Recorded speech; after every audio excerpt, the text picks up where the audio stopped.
Я секреты не раскрываю. Зеленые, синие, красные пакеты. Красный пакет должен быть вскрыт. Сразу дороги не надо закрывать, сразу контрабанду не надо, вот сразу там опять конфликт начнется. Чем хуже вот у нас положение, дипломатия должна быть, дипломатии не хватает.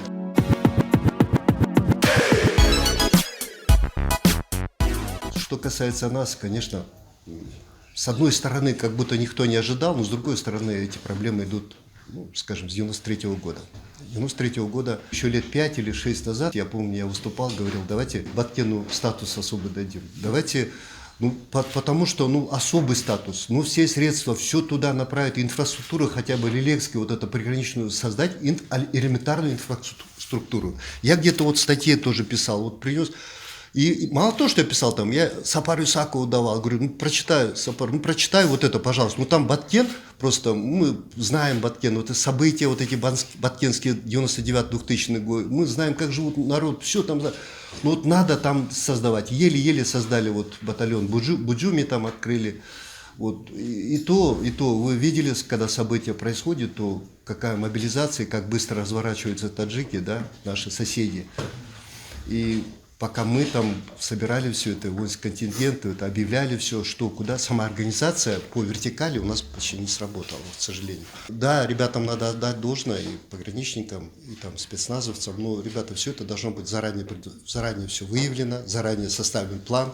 В любом государстве есть, я секреты не раскрываю, зеленые, синие, красные пакеты. Красный пакет должен быть вскрыт. И все должно быть, все, Айлюк Мэты, начиная от Айлюк Мэты, там, и заканчивая губернатором, все знают свои действия. И когда с 95-го года начинается у нас закрытие кафедр, закрытие в школах до призывной подготовки, сокращаются военкоматы. Дело в том, что меня это удивляет всегда, я всегда, и будучи на должности, военной должности, я говорю, ребят, а зачем? Вот зачем, что есть, наработано, зачем вот, нам не нужно. Вот, нам не нужно это, ничего не нужно. Я говорю, так наши друзья, соседи, таджики, узбеки, у них все есть, и кафедры есть, и у них все это, там, средств никаких не нужно. Там, кафедра есть при университете, там подготовку проходит, мобилизационный резерв, подходит, там, проходит 2 года, учатся, что-то получают. Не дай бог грянет что-то. И вот кого мы соберем? Кто обучен?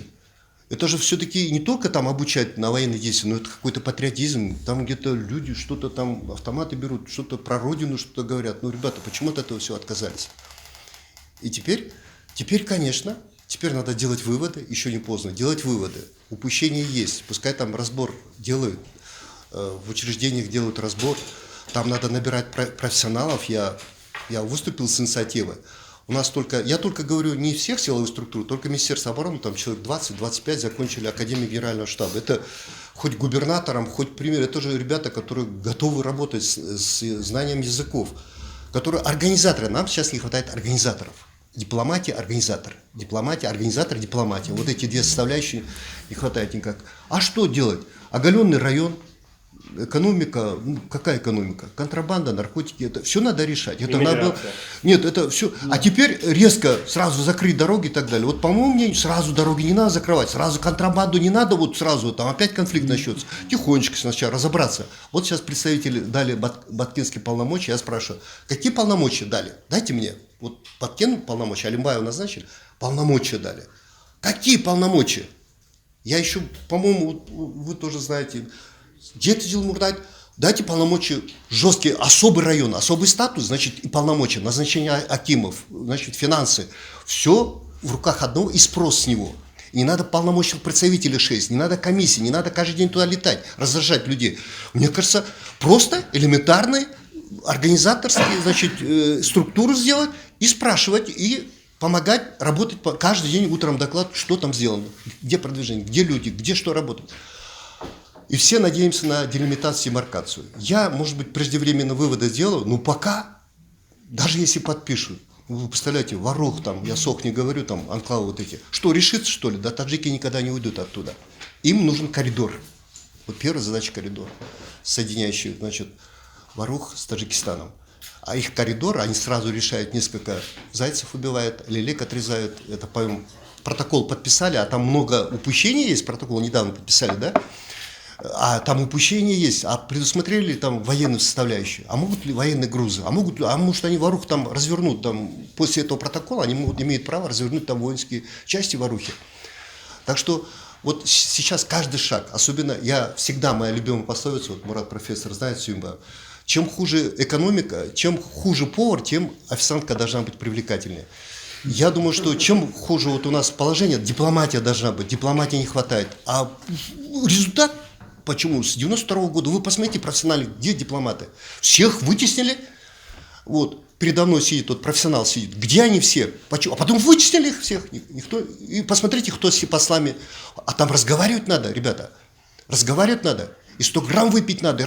А Рахмон, посмотрите, это старый Кашкардал, блядь. И в Москву поехал 9 мая, всему миру показал, какой он там, ну, там, конечно, можно оправдать, не оправдать.